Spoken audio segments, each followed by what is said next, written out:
Attention HR professionals. Are you tired of dealing with poor performance from your managers? Are you sick of having managers run to you for every single little problem? Would you like to build the confidence and competence of your management team? If so, then contact Boss Builders. At Boss Builders, we specialize in building up the skills and confidence of your organization's managers.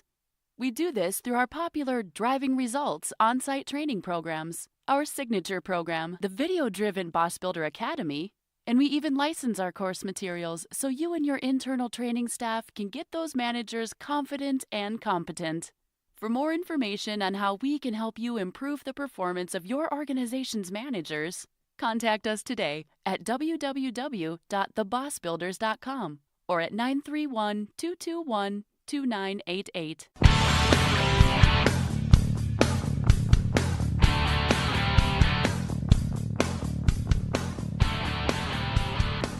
Well, hello and welcome to this episode of the Boss Builder Podcast, the podcast for those of you who are new to supervision, those of you in the role and struggling, and even those of you who are thinking about one day making the transition to the very stressful job of being the boss. If you're in the role, you know exactly what I'm talking about. This is a tough job that never really ends. And if you are in the job, you know the level of stress that you deal with.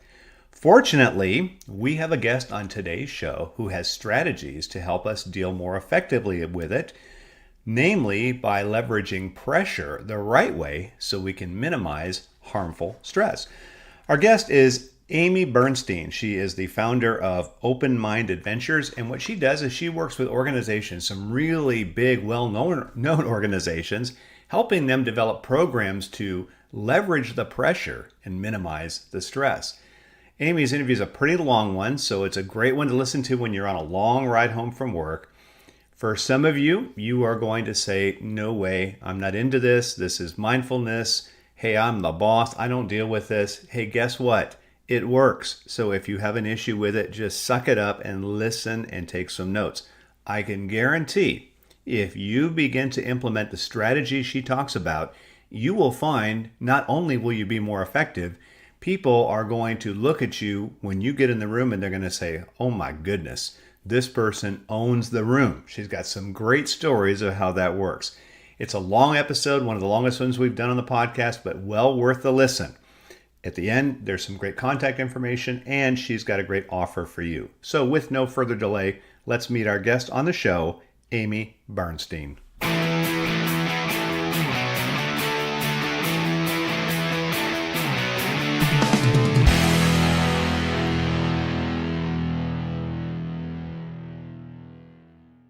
Aimee Bernstein, welcome to the show. Thank you so much for inviting me, Mac. I'm really glad we could spend some time together today. The topic is one that is relevant for anybody, pretty much, who is a working professional, and that is ways that you can turn pressure into a positive force in your life, which is the subtitle of your book, Stress Less, Achieve More.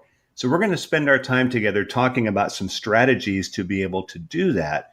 But before we get started, Aimee, I was hoping you could share a little bit about your background with our audience. I'd be glad to.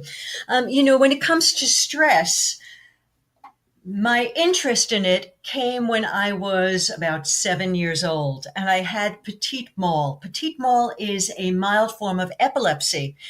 And whenever I'd be under pressure, whether it was physical pressure, like being on the tennis court, or whether it was emotional pressure, like hearing my parents argue, I would get dizzy. I would have a seizure.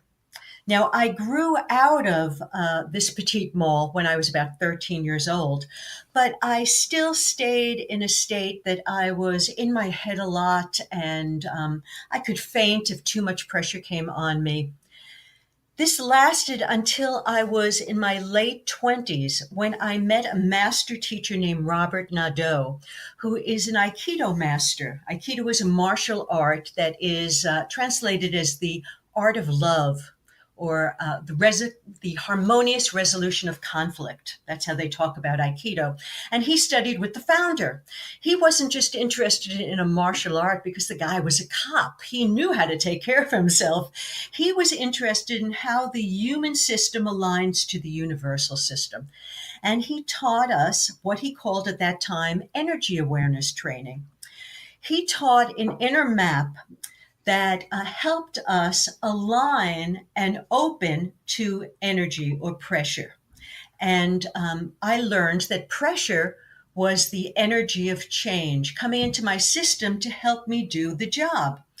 Now, I took that work, I was fascinated with it, and I studied with him for 10 years, and he's still my teacher, by the way. But I ended up taking this work into corporations. Now, I am a psychotherapist, I'm an executive coach, I'm a personal coach, I do training, I do organizational consulting.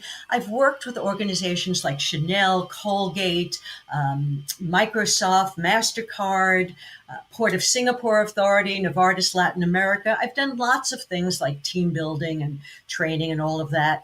But more and more, I became interested in providing this, what I call mindfulness and action work, to executives, leaders, different people in organizations, because I saw that everyone was so stressed out. And then in 2015, I wrote this book, and Stress Less, Achieve More. And I've noticed that more and more people are having the conversation about how do you stress less in life. So that's I should say too that my psychotherapy training was I did my master's at Boston University, but I did my training at Massachusetts General Hospital under the auspices of Harvard Medical School. So I had a real solid traditional background. And I use the psychology and the neuroscience and the Aikido and the meditation as my approach to stressing less. Well, you've worked with some amazing companies, and it sounds like you do a lot of work with the executive suite. And I would imagine there's a significant amount of pressure there. I mean, after all, you have to justify those amazing salaries they get. But it seems to me that now every type of industry and every type of job and every level of employee is considered to be either high pressure or under high pressure. So, from your perspective, what's going on here? Yeah. Uh, all industries these days, because of AI and digitization, are being disrupted, meaning that they have to change the way that they're doing things really quickly. So we'll see an organization, one change initiative, then another, then another, then another. Software programs are changing so quickly. Globalization is changing things. So you're right. Every industry has been affected. The U.S. Army War College calls these days VUCA, volatile, uncertain, complex, and ambiguous. We're in a state of evolutionary change, and everyone is being affected. So you're not only being affected at work in terms of disruption, your whole lives are being. All you have to do is turn on the TV and you get stressed out. You used to be Mhm. able to send your kids to school and not worry. Now you worry. So Right. everything is changing in life, and smartphones are calling our attention outside of ourselves. We're being pulled in so many directions. So 96, according to Harvard Medical School, 96% of all senior leaders are burnt out. 96%. And according to the CDC, 71% of all companies say that stress is the number one health risk these days. Wow. Yeah. So work is the new smoking, I guess, right? And here we thought it was sitting, huh? That's a great way to say it, Mac. I think we should all pick up cigarettes. We'd be a whole lot better off, wouldn't we?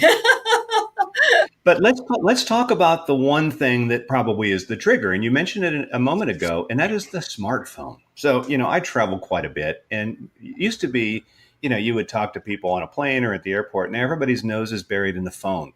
Everywhere you go, people are just they're stuck on these things. They're addictive. So, because this is something we can't live without, at least from my perspective, I don't think I could.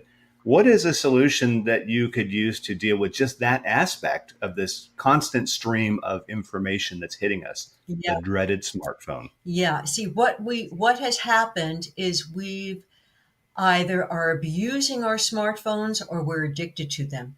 Think of it like alcohol for a second. It doesn't mean you don't have a drink. You can have a drink, that's fine. But if you start depending on it too much, if you start giving too much of your power away to it, it becomes an unhealthy thing. So the real key is to learn to master your attention. Because if my attention's always out on my smartphone, on my computer, on my tablet, on my this, on my that, you know, all my energy is being pulled outside of myself. My attention's outside me.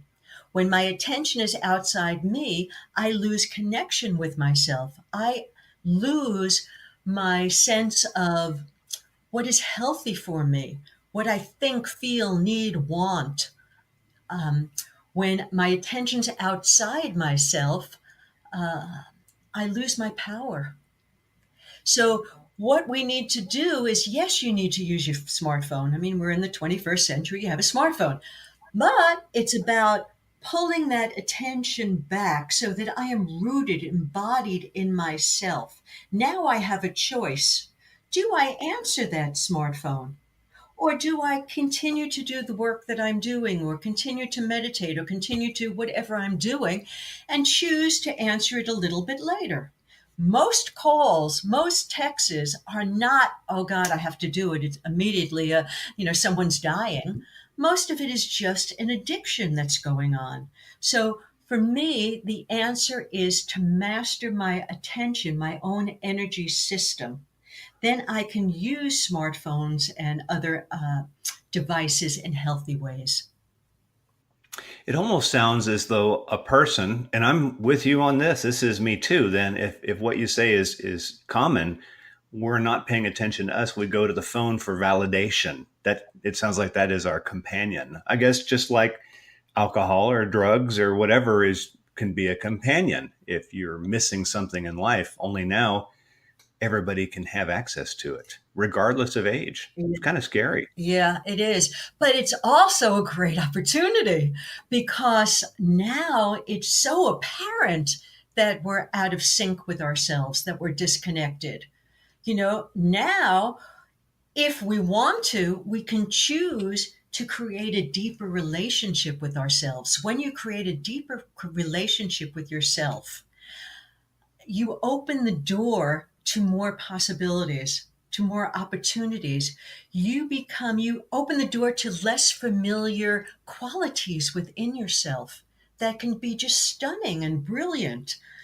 So sometimes when we have a bad thing happen in our life, or we have a habit that isn't healthy, once we correct it, life changes. There's a transformation that happens that brings us to the next best version of who we are, and that's exciting to me.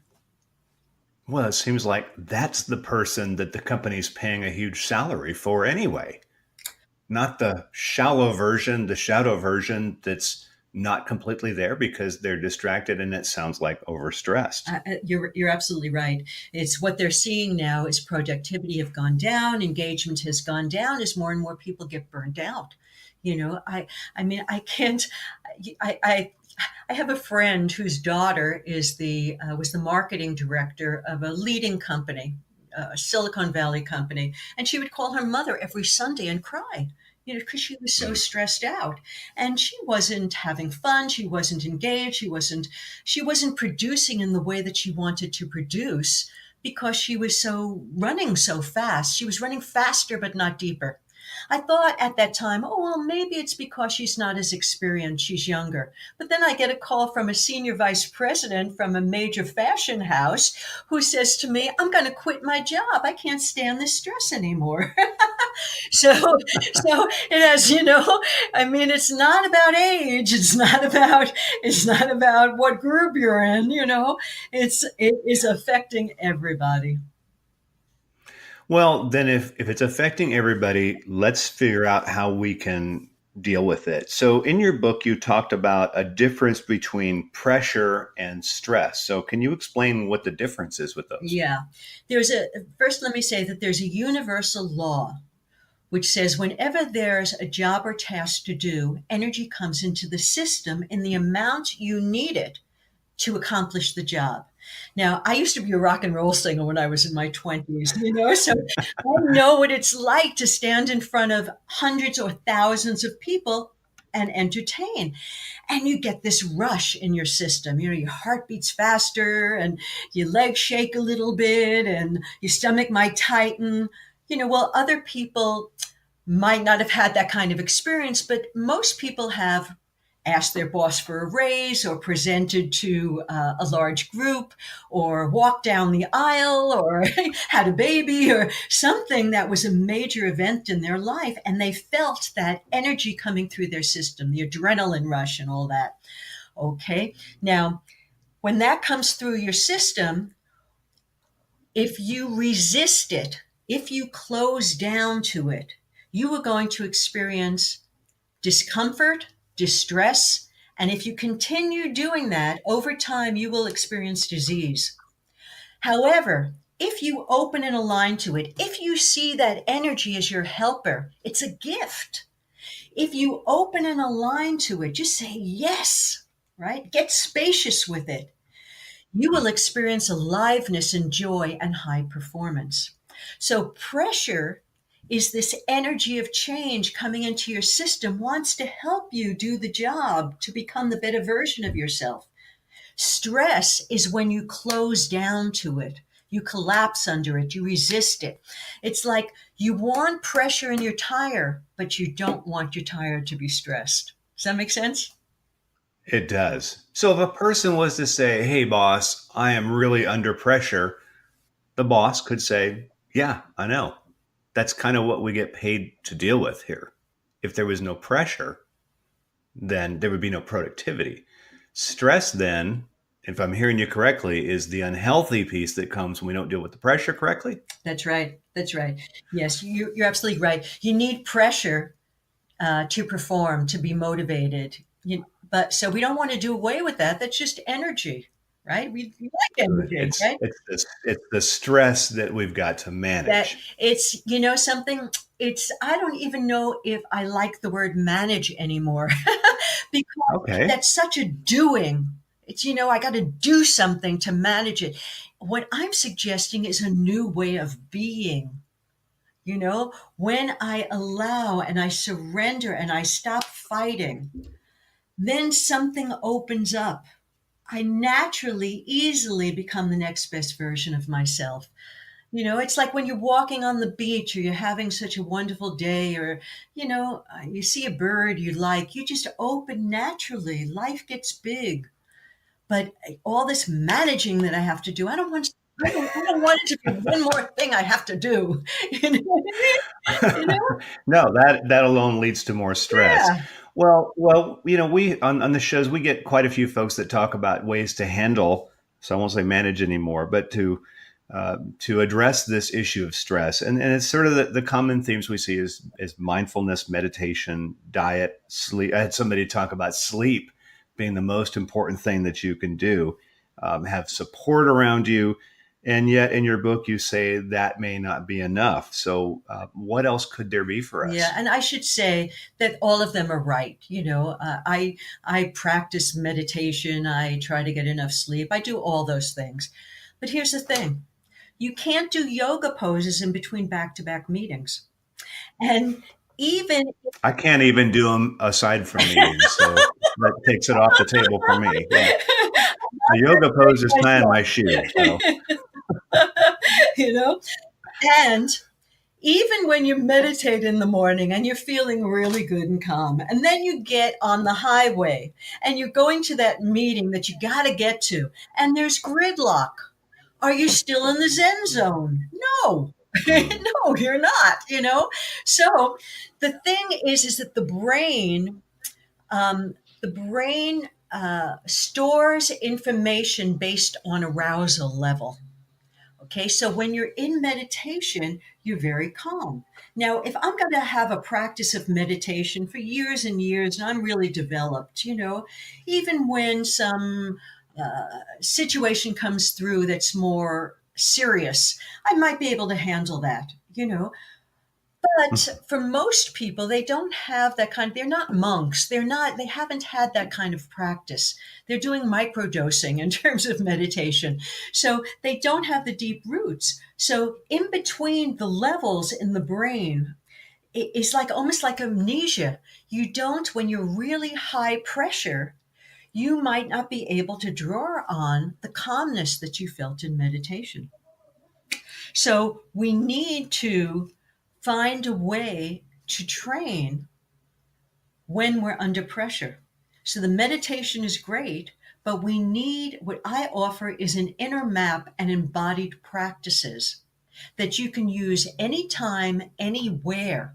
Because the life is so fast. A lot of people don't have time to go meditate. I mean, I wish they did, Right.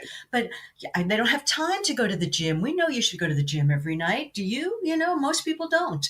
So, yes, do all those things and need to recollect ourselves, find a way, and that's what I'm offering, that map, inner map, to stay connected with ourselves and open to a larger sphere. Okay. So the inner map, I mean, can you kind of take us through some steps of what that would look like? Yeah. The first thing is attention. Where is your attention? Is it here inside of yourself? Kind of like Dorothy said in The Wizard of Oz, there's no place like home. Or is it out there on somebody else, on the situation, on, where is it? Now, most people, it's like they say leaders, oh, take care of your people, do everything. Okay, put your attention out there, right? No, you've lost what you think, need, feel, want. You've lost connection. So some people keep their attention inside of themselves, but they're in their head. you know well, they have all these great thoughts, all the great visions, but they're disconnected with their emotions, their sensations, their intuition. They're closed down, so they don't have a clue what other people think, feel, need, want. They're emotionally unintelligent. The trick is to put your attention inside of yourself and then open and expand your field, right? So then I'm inside myself. I know what I think, feel, need, want, but I also can sense what you think, feel, need, want.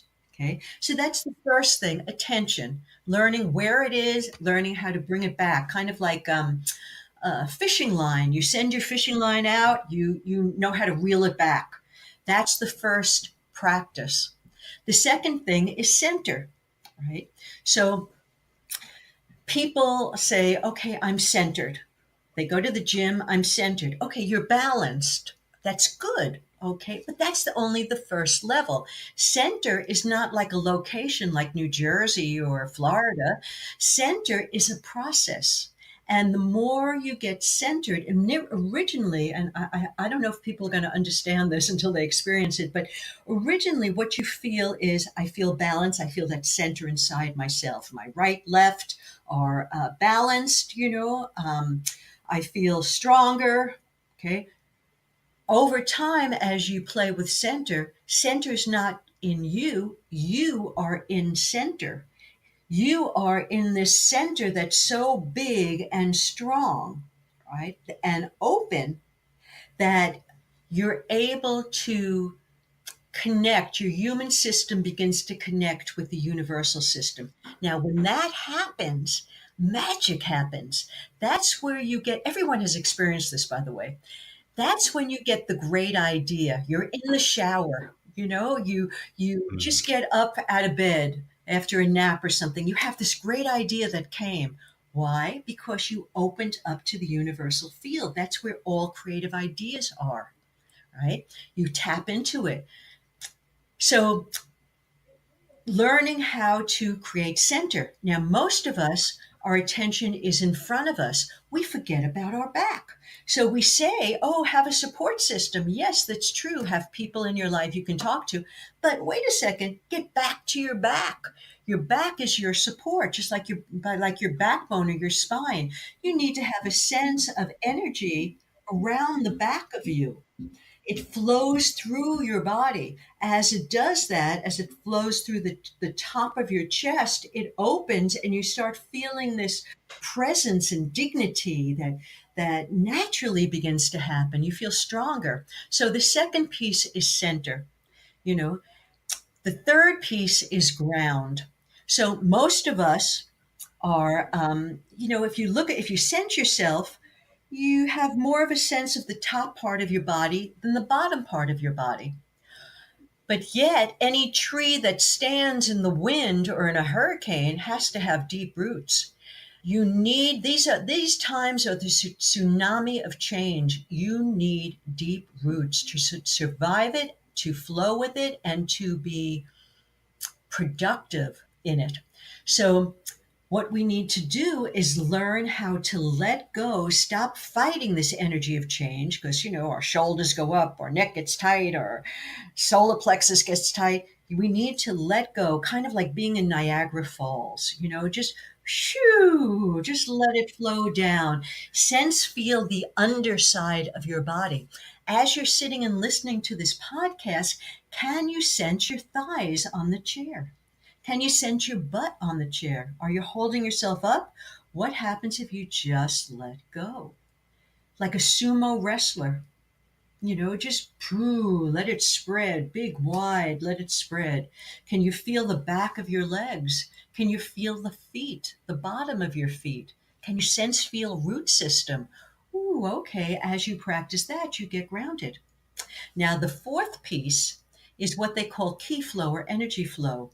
It's like you throw a stone in the water, right? And it ripples out. As you sense, feel, and connect with the ground, what happens is it bounces up and the field, the circle around you gets larger, right? So the space around you, you become more spacious. You have a bigger size.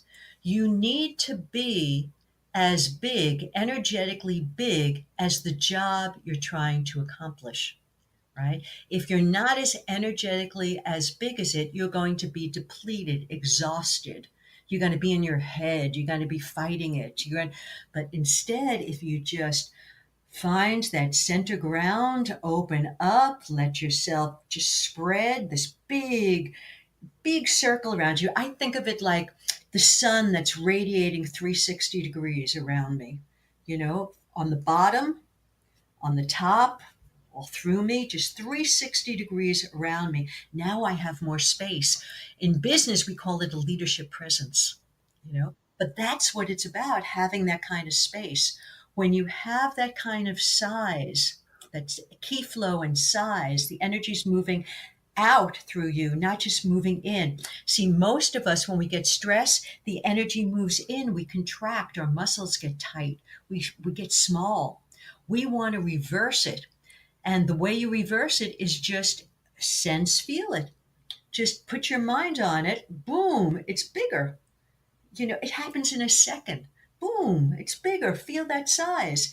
You have a circle around you. You can feel the space around you. The only thing that is limiting how big that size is your own mind. Now put your attention outside the boundaries of that circle.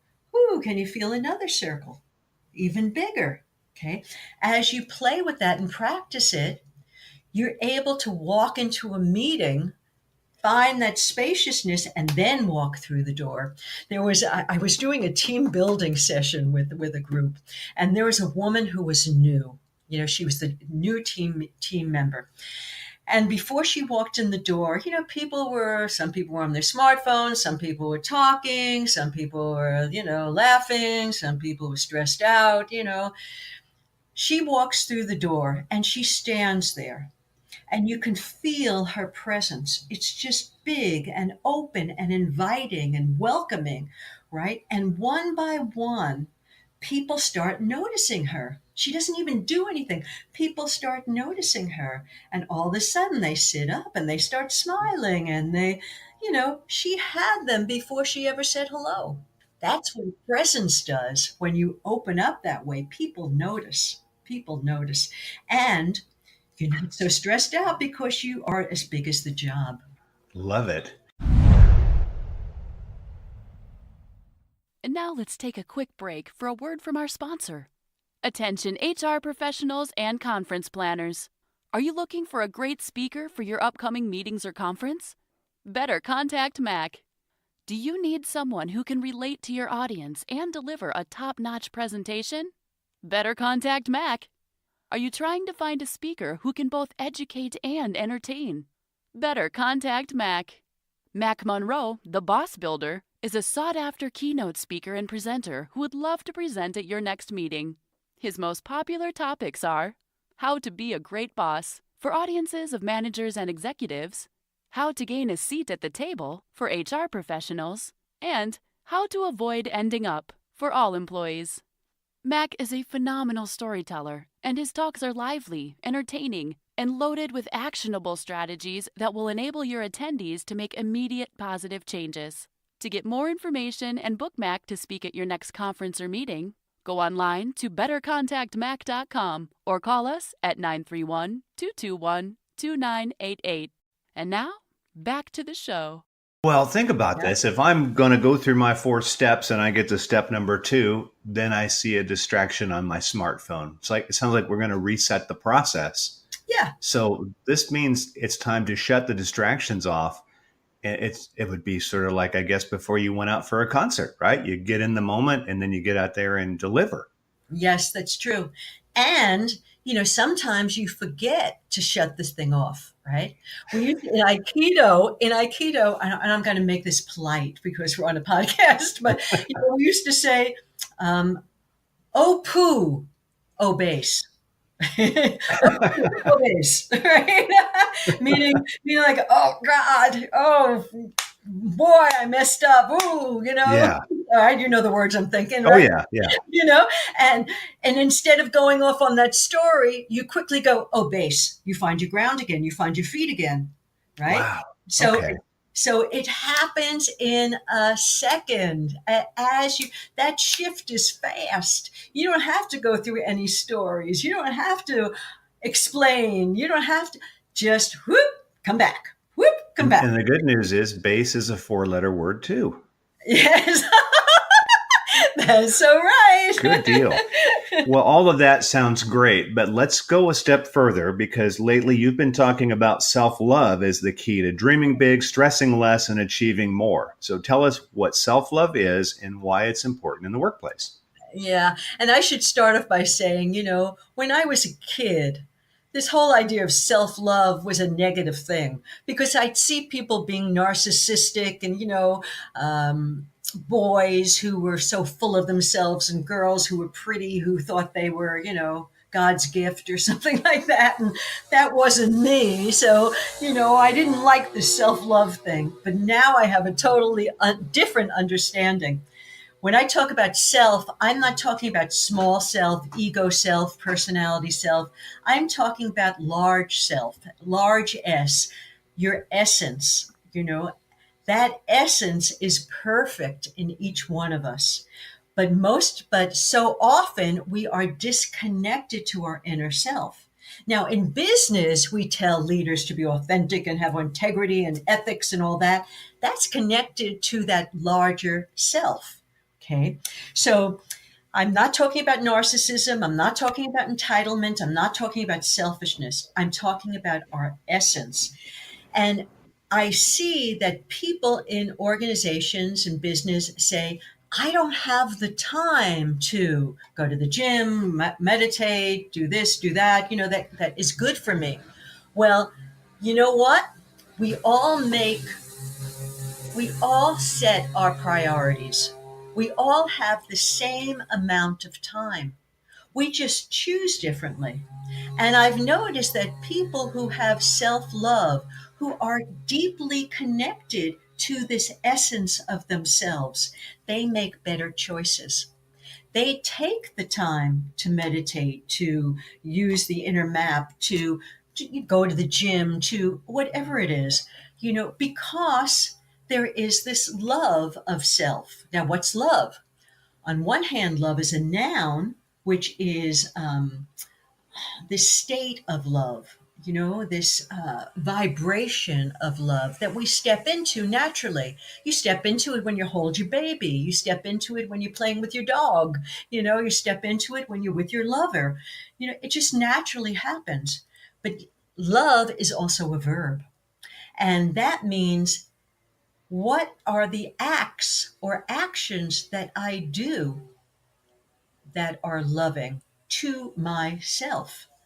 Do I have self care? Am I showing self compassion? Do I accept myself? Do I trust myself? Do I empower myself? Okay. When you have that deep connection with self, which happens through my, how I train is my mindfulness and action work, right? And I've done that work with Colgate and Chanel and different people. When I have that connection, okay, then I can do the self awareness part. How do I self care? How do I improve my self compassion? But I have to have the connection, or else it's just good ideas. Awareness and insights alone do not necessitate change. It's self awareness and then embodiment, here-ness, presence. That equals skillful action. Now, why do you need it in organizations? Because this can sound pretty woo woo, but you need it in organizations. Think about it, because the person who is most productive and engaging is not burning themselves out. Hmm. They got self care. The person who is more open to the feedback at the performance review has some self acceptance. Otherwise, if they don't have that self love, they're going to be defended every time you try to tell them something.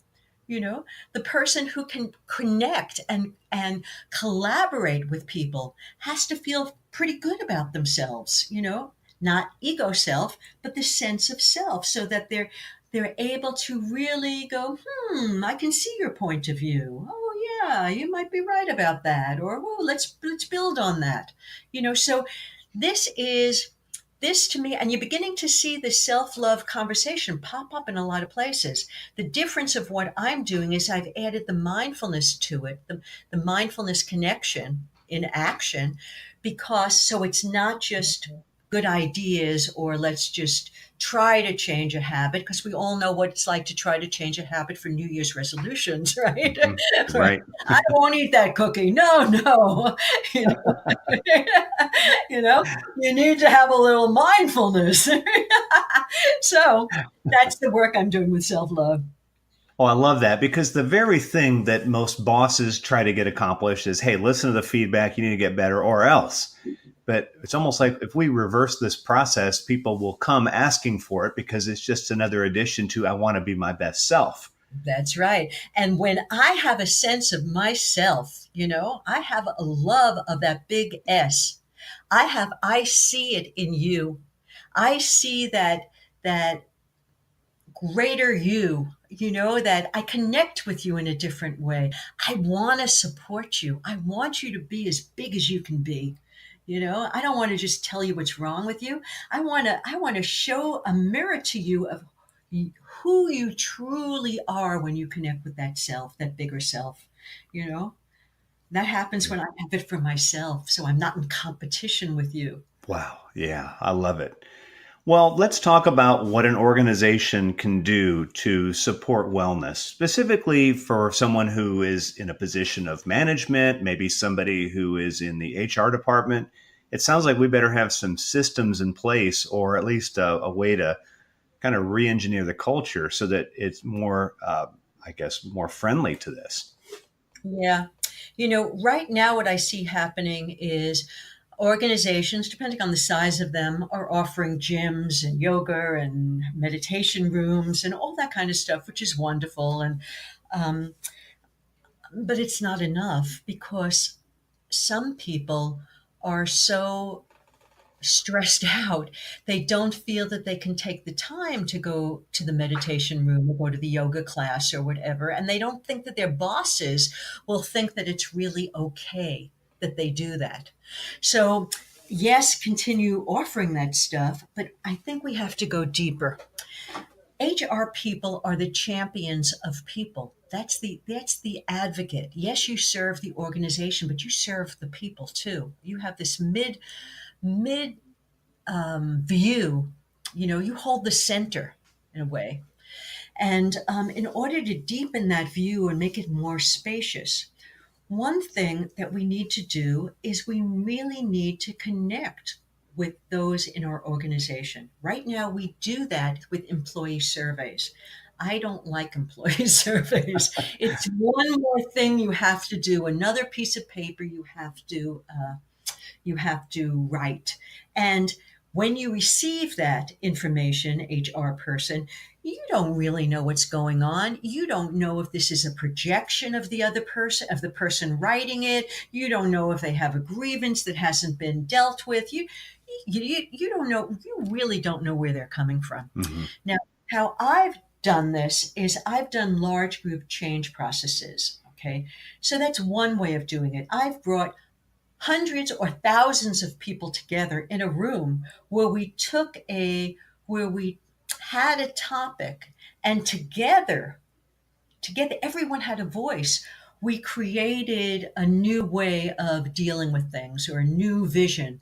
I've done it with the Port of Singapore when they went from a government organization to a corporate organization. I've done it with a manufacturing company in Tennessee when they needed to raise their quality of their goods. And but I suggest, if you can do it, right? Not everybody can, to bring everyone together to talk about what in the organization is creating stress. What are the policies and procedures that are getting in the way? What do people need from each other? What kind of leadership really eases the stress and which creates more stress? To have that bigger conversation. If you can't have that big conversation in a huge room like that, then what HR people need to do is they need to train leaders to have this conversation with their teams. Okay.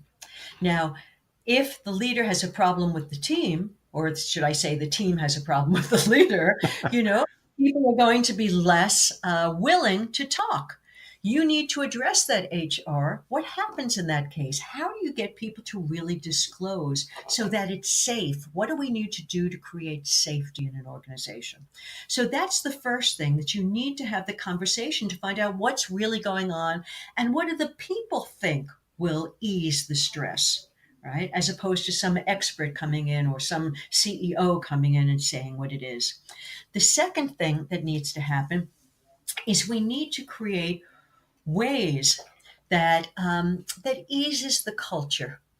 Now, Tim Arntz, when I was writing my book, I interviewed Tim Arntz, who's the senior vice president of HR for Universal Theme Parks in Orlando. And what usually happens in an organization is the CEO, the senior team, the C-suite, comes up with a business plan, right? Then the senior HR person comes and he tells his, VPs, and then the VPs tell the next level, the directors, and then it goes down. It goes down the chain of command of how this business plan then is going uh, to work in the organization. And here are the goals of HR. What it doesn't say is to everyone on that ladder, how meaningful is the work that I'm doing to this strategy? So what Tim did is he brought his people together, everyone, secretaries, vice presidents, everyone. And he said, okay, here's the business plan. Here's how HR's strategy plan fits into the business plan. Now, here's how your jobs fit in, right? So that everyone's attention and arrow and work went to the same direction, right? It empowered everyone. At the end of the meeting, people came over to him and said, for the first time, I understood that my work mattered. Wow. You know, we don't usually do that in organizations. Bravo, Tim Arnst. Right?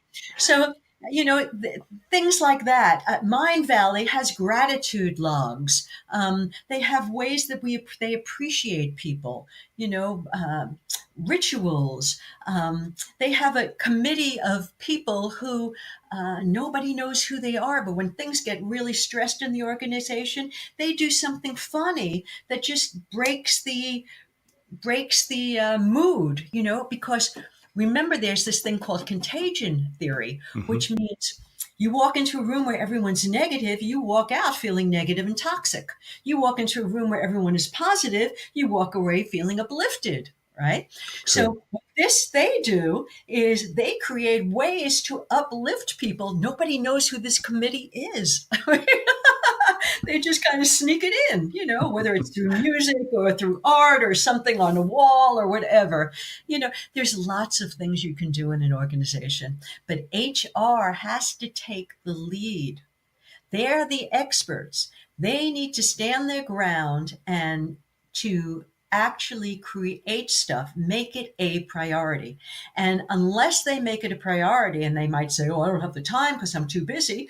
But what they keep doing, unless they make it a priority, is they just continue and give credence to this pressured environment. HR needs to be the champion. Yes.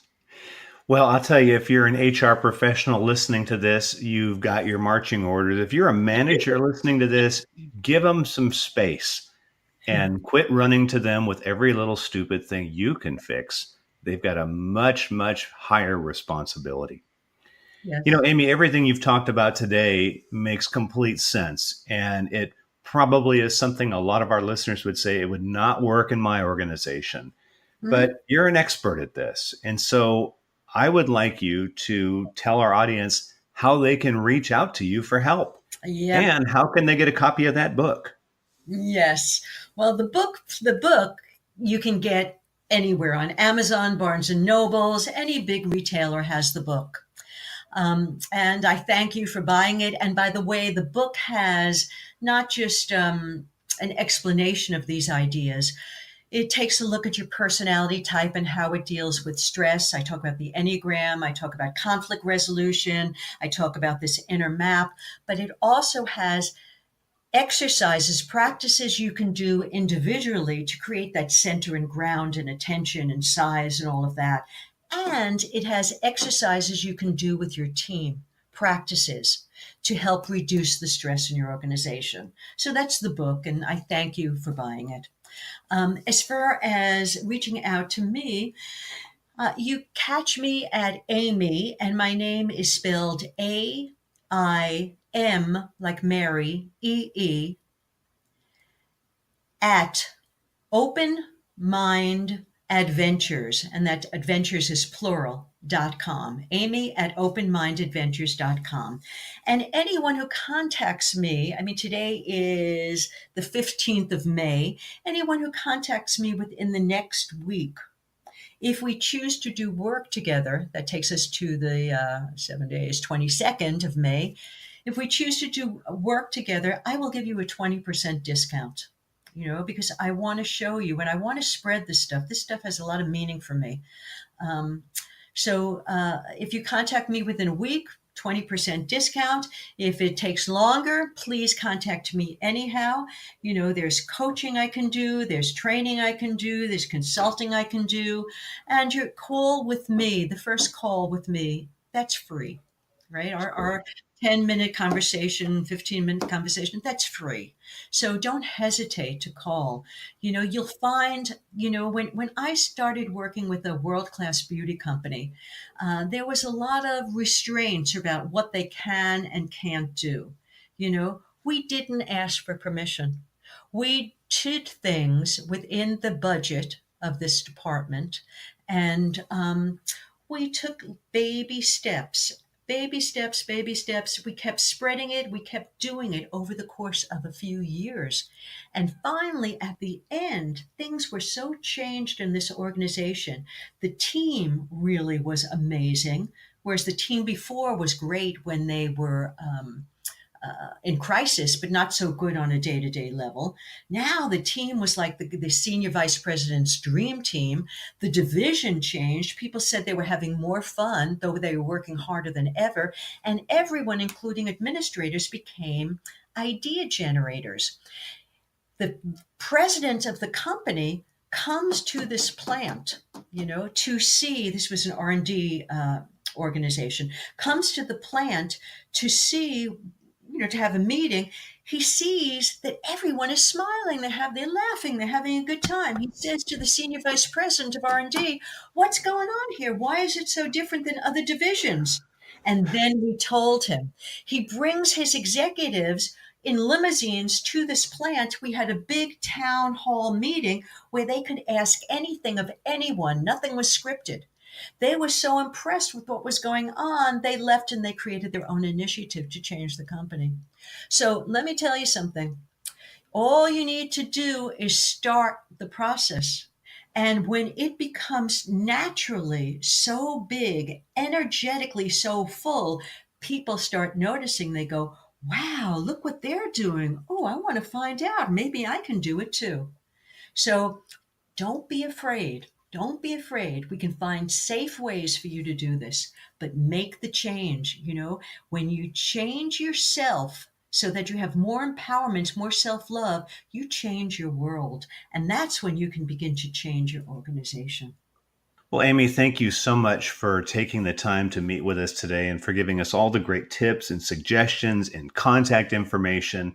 If you're listening to this, I encourage you strongly to reach out to Aimee. You will not regret it.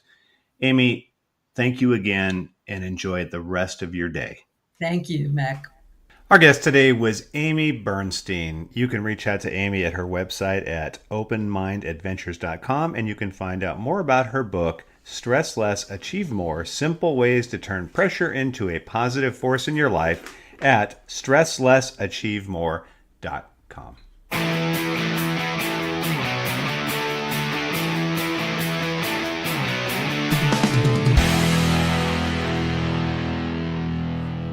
Well, thanks for taking the time to listen to another episode of the Boss Builder Podcast. If you're listening to these as you are commuting to and from work, I would highly recommend you listen again when you get home just so you can take some notes. We do our best to get you great information, and sometimes if you're like me, you got to write the stuff down.